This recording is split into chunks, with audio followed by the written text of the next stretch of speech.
అబ్బో ఇక్కడ కేజీ చీరలు కొంటే అర కేజీ చీరలు ఫ్రీ అంట. మంగళ్య షాపింగ్ మాల్ కేజీల్లో సేల్, టన్నుల్లో ఆనందం. మరి నల్లగొండ జిల్లాలో ఎల్నినో ప్రభావంతో వానాకాలంలో వరి సాగు ప్రశ్నార్థకంగా మారింది.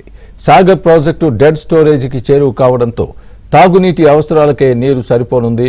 కృష్ణా బేసిన్లో వర్షాలు లేక ఇన్ఫ్లో రాకపోవడంతో ఆయకట్టుకు క్రాప్ హాలిడే తప్పేలా లేదు. ఏడాది ఇప్పటికే నిండుకుండలా మారి సాగర్ క్రస్ట్ గేట్లు తెరుచుకోగా ప్రస్తుతం నీరు లేక వెలవెలబోతుందా? మరోసారి సాగర్ ఆయకట్టులో క్రాప్ హాలిడే ప్రకటించేందుకు ప్రభుత్వం సిద్ధమవుతోందా? ఇక సాగర్ ఆయకట్టులో సాగు ప్రశ్నార్థకమేనా?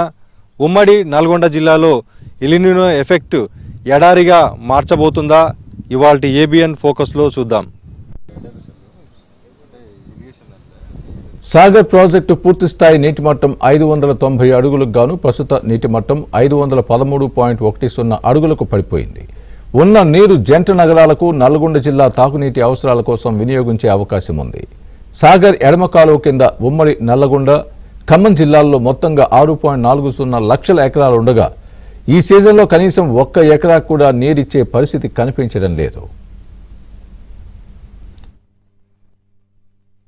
రెండు తెలుగు రాష్ట్రాల వరప్రదాయని అన్నపూర్ణగా పేరుగాంచిన నాగార్జున సాగర్ ప్రాజెక్టు ప్రస్తుతం నీరు లేక వెలవెలబోతుంది. సరిగ్గా ఏడాది క్రితం ఇదే రోజు నాగార్జున సాగర్ ప్రాజెక్టు క్రస్ట్ గేట్లు తెరుచుకొని కృష్ణమ్మ జలజల పొంగుతూ కిందికి వెళ్ళిపోయింది. కానీ ప్రస్తుతం నాగార్జున సాగర్ ప్రాజెక్టుకు కృష్ణా బేసిన్లో సరైనటువంటి వర్షాలు లేకపోవడం, కృష్ణా బేసిన్లో ఉన్నటువంటి ప్రాజెక్టులు నిండకపోవడంతో నాగార్జున సాగర్ ప్రాజెక్టుకు ఇంకా ఇన్ఫ్లో అనేది తగలలేదు. ప్రస్తుతం నాగార్జున సాగర్ ప్రాజెక్టు డెడ్ స్టోరేజీకి వెళ్ళిపోయింది.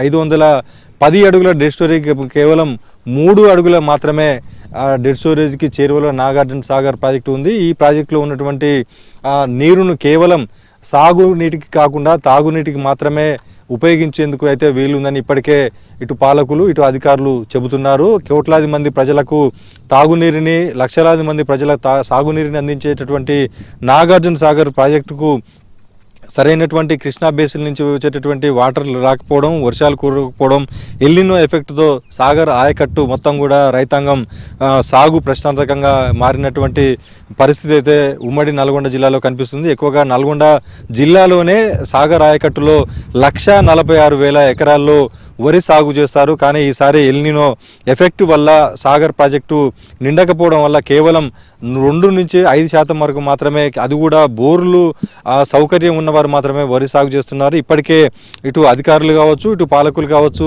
సాగర్ ఆయకట్టులో వరి సాగు చేయకూడదు, కేవలం సాగునీరు సౌకర్యం బోర్లు వసతి ఉన్నవారు మాత్రమే వరి నాట్లు వేసుకోవాలని చెప్పేసి సూచనలు కూడా చేసిండ్రు. ఇప్పటికే నల్గొండ జిల్లాలో ఎల్నినో ఎఫెక్టు ప్రభావం భారీగానే ఉంది. పత్తి సాగు చేసినప్పటికి కూడా విత్తినటువంటి విత్తనాలు సరైనటువంటి వర్షాలు రాక భూమిలోనే మాడిపోతున్నటువంటి పరిస్థితి ఉంది. మొత్తంగా వానాకాల సీజన్ ప్రారంభమై 2 నెలలు కావస్తున్నప్పటికి కూడా సరైన వరి సాగు బ్రేక్ పడడంతో రైతులు ప్రత్యామ్నాయంగా ఆరుతడి పంటలైన పత్తి, మిరప వైపు మొగ్గు చూపుతున్నారు. నల్లగొండ, సూర్యాపేట జిల్లాల్లో పత్తి విత్తనాలు వేశారు. అయితే సరైన వర్షాలు లేక మొలిచిన మొక్కలు ఎండిపోతున్నాయి. బోర్లు వేసిన భూగర్భ జలాలు అడుగంటిపోవడంతో రైతులు తీవ్రంగా నష్టపోతున్నారు. ఇప్పుడు ఎండిపోతున్నాయి. మా నీళ్ళు కూడా బాగా సరిగా అందట్లేవు వర్షాలు రాక. రేట్లు వచ్చినప్పుడు మంచిగా వర్షాలు వచ్చినాయి, బాగా నాగార్జున సాగర్ బాగా వచ్చింది. ఇప్పుడు బాగా రావట్లేదు, వర్షాలు రాక నిండలేదు. ఇంకా బోర్లలో కూడా నీళ్ళు రావట్లేవండి. నీళ్ళు మొత్తం ఎండిపోతున్నాయి, పొలాలకు నీళ్ళు సరిపోవట్లేవు. నీళ్ళు పెట్టాం. ఉమ్మడి నల్లగొండ జిల్లాలో అన్ని పంటలు కలిపి 22.10 లక్షల ఎకరాల్లో సాగైతే ఇందులో ఒక్క వరి మాత్రమే 11 లక్షల ఎకరాల్లో రైతులు సాగు చేసేవారు. వర్షాలు కురవక నెర్రలు బారి ఎడారిని తలపిస్తున్నాయి. నార్లు పోసుకున్న రైతులకు నిరాశ మిగిలింది. నీటి లభ్యత లేని ప్రాంతాలలో వరి సాగు చేసి రిస్క్ తీసుకోవద్దని అధికారులు హెచ్చరిస్తున్నారు. తక్కువ నీటితో సాగయ్యే ప్రత్యామ్నాయ పంటల వైపు మళ్లాలని రైతులకు అవగాహన కల్పిస్తున్నారు. ఎలినినో ఎఫెక్ట్తో ఎడారి ప్రాంతంగా మారక ముందే రైతులు అప్రమత్తం కావాల్సిన అవసరం ఎంతైనా ఉంది. ఆరుతడి పంటలను మర్చిపోయిన రైతాంగం మళ్ళీ ఆ పంటల వైపు మొగ్గు చూపి లాభాల బాట పట్టాల్సిన అవసరం ఉంది. Video journalist మల్లికార్జున్తో Ravikumar, ABN Andhra Jyothi.